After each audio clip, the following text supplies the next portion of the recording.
Jurnalis Sky ungkap alasan AC Milan memilih Fonseca dan prioritasnya di pasar transfer musim panas nanti. Manuel Baucini, salah seorang jurnalis Sky, mengungkapkan kapan Paulo Fonseca akan ditunjuk secara resmi sebagai pelatih kepala AC Milan dan menyebutkan dua prioritas utama yang dimilikinya pada bursa transfer musim panas ini. Tidak diragukan lagi, Fonseca akan segera menggantikan Stefano Pioli sebagai pelatih kepala Milan.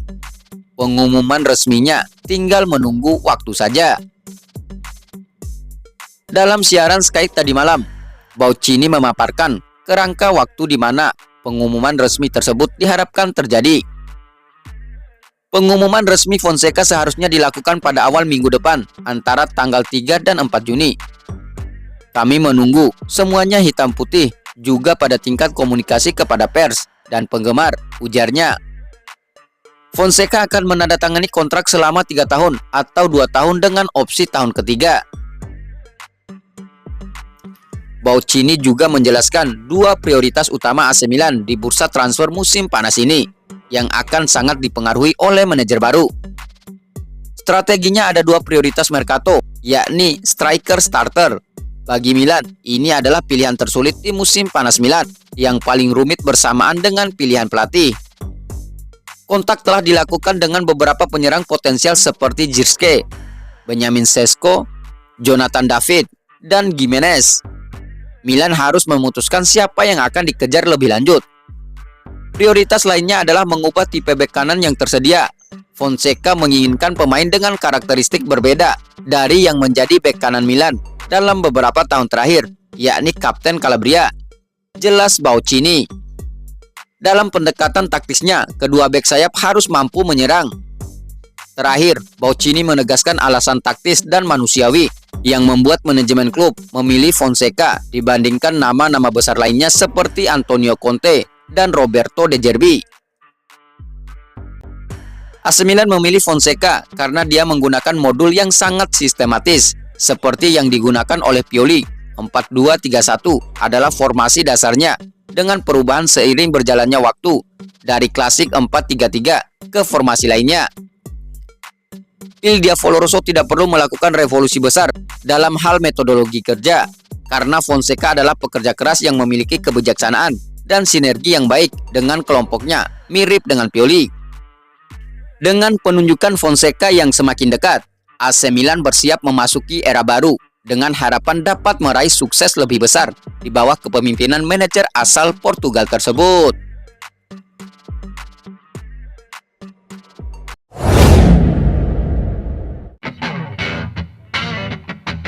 Hindari era kegelapan baru. AC Milan harus belajar dari musim 2012.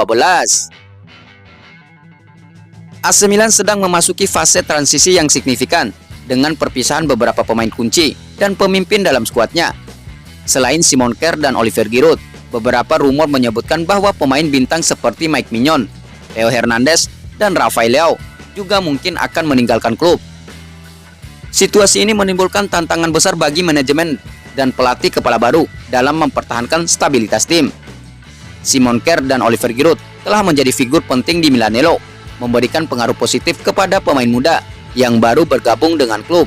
Simon Kjær dengan pengalamannya sebagai bek tengah dan Giroud sebagai striker andal memberikan contoh kepemimpinan yang tak ternilai. Kepergian mereka meninggalkan kekosongan yang harus segera diisi oleh pemain lain. Rumor tentang kemungkinan penjualan Mike Maignan, Theo Hernandez, dan Rafael Leao semakin menguat menjelang dibukanya jendela transfer. Ketiganya telah menjadi andalan Milan dalam beberapa musim terakhir dan kehilangan mereka bisa berdampak besar pada performa tim. Manajemen AC Milan harus mempertimbangkan dengan hati-hati tawaran yang datang, terutama mengingat dampak finansial dan teknis dari kehilangan pemain-pemain ini. Stefano Pioli dan Oliver Giroud dalam wawancara terakhirnya menekankan pentingnya Mike Maignan dalam tim. Pioli menyebutkan bahwa Maignan bisa menjadi referensi di ruang ganti. Sementara Giroud menyoroti kepribadian dan kepemimpinan Mike Maignan baik dalam maupun di luar lapangan. Meskipun Milan tidak berada dalam posisi harus menjual pemain, klub tetap terbuka untuk mendengarkan tawaran besar. Situasi ini mirip dengan tahun lalu ketika Sandro Tonali dijual setelah tawaran besar datang. Namun mempertimbangkan pentingnya stabilitas tim, manajemen harus bijak dalam memutuskan apakah layak melepaskan pemimpin lain di ruang ganti. Sejarah menunjukkan bahwa kehilangan banyak pemain kunci sekaligus bisa berdampak buruk pada stabilitas tim. Contoh yang jelas adalah musim panas 2012 ketika AC Milan berjuang keras setelah kepergian sejumlah pemain legendaris seperti Gennaro Gattuso, Pippo Inzaghi, Alessandro Nesta, dan Clarence Seedorf. Kehilangan tersebut mempengaruhi performa tim selama bertahun-tahun karena klub gagal mencari pengganti sepadan sosok-sosok karismatik di ruang ganti. Jika manajemen tidak berhati-hati, kasus yang sama bisa terjadi di musim depan. Dengan kedatangan pelatih kepala baru, Paulo Fonseca, menjaga stabilitas tim menjadi lebih penting. Fonseca harus bekerja keras untuk mempertahankan kekompakan dan semangat tim, sambil menyesuaikan taktik dan strategi baru. Kehilangan pemain penting seperti Mike Mignon, Theo Hernandez, atau Rafael Leao bisa mengganggu proses adaptasi dan menghambat kemajuan tim. Keputusan yang diambil oleh manajemen dalam beberapa bulan mendatang akan sangat menentukan arah masa depan klub. Mengelola kepergian pemain bintang dan mencari pengganti yang tepat adalah tugas yang menantang. Tetapi dengan strategi yang tepat, AC Milan bisa terus berkembang dan bersaing di level tertinggi. Jika manajemen AC Milan tidak belajar dari masa lalu, era kegelapan baru Milan mungkin akan kembali dimulai musim depan.